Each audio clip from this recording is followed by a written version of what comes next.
If you have followed the Walmart FLW Tour season at all in 2013, you have probably seen a lot of this. Andy Morgan holding up big fish time after time. And when you hold up big fish all season long, at the end of the year, you get to hold up one of these, the Angler of the Year trophy.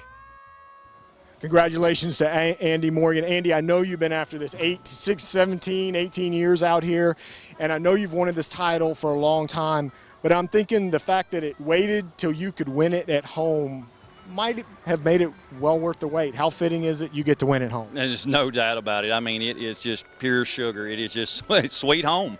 And I couldn't be any happier. I mean, you know, I've been second, third, fourth, fifth. I guess every place all the way to 10th in Angler of the Year, and finally first and do it at home. I'm very pleased. I get to see a lot of fishermen across the country all year long, and I want to discuss some things with you that I'm so impressed about when I get to see you on the water. Number one, you do things your way. I do. I mean, and sometimes I think I'm really going against the grain, you know. I mean, I know other people's catching them a lot of other ways, like at Smith Lake, you know, like a lot of guys are targeting spots and et cetera. And I've just never been able to play that game. Earlier in my career, I might have, you know, played that game a little bit, tried to go out and do stuff that I didn't really want to do or know a whole lot about.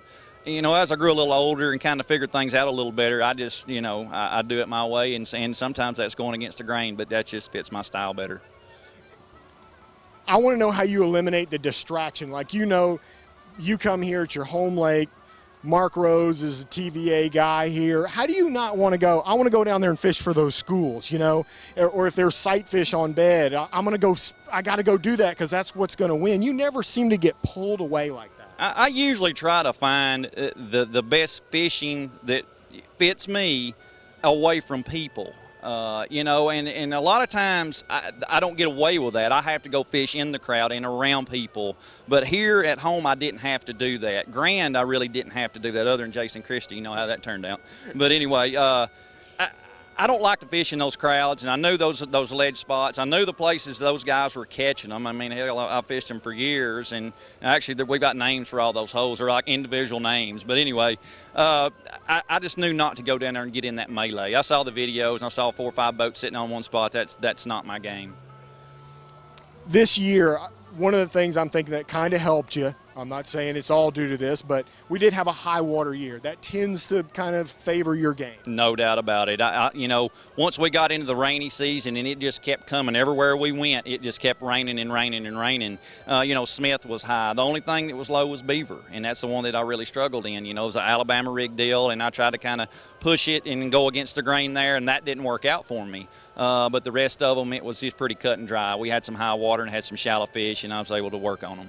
Another thing that amazes me about you, you're not very premeditated. I know a lot of guys spend a lot of time studying fisheries, getting a lot of information. It's like you just show up for practice and you do what you're going to do. There's not a lot of, you know, premeditation on executing or certain things got to go your way. You live day to day on the water. I do, and I've learned that over the years. I've learned to keep it as simple as I can possibly keep it. Mickey Bruce told me years ago, he said, it's not rocket science. They eat worms. Keep it simple. And I've never forgot that, and I'm sure that's been 15, 18 years ago. And I try to keep it as simple as I possibly can, and less confusion.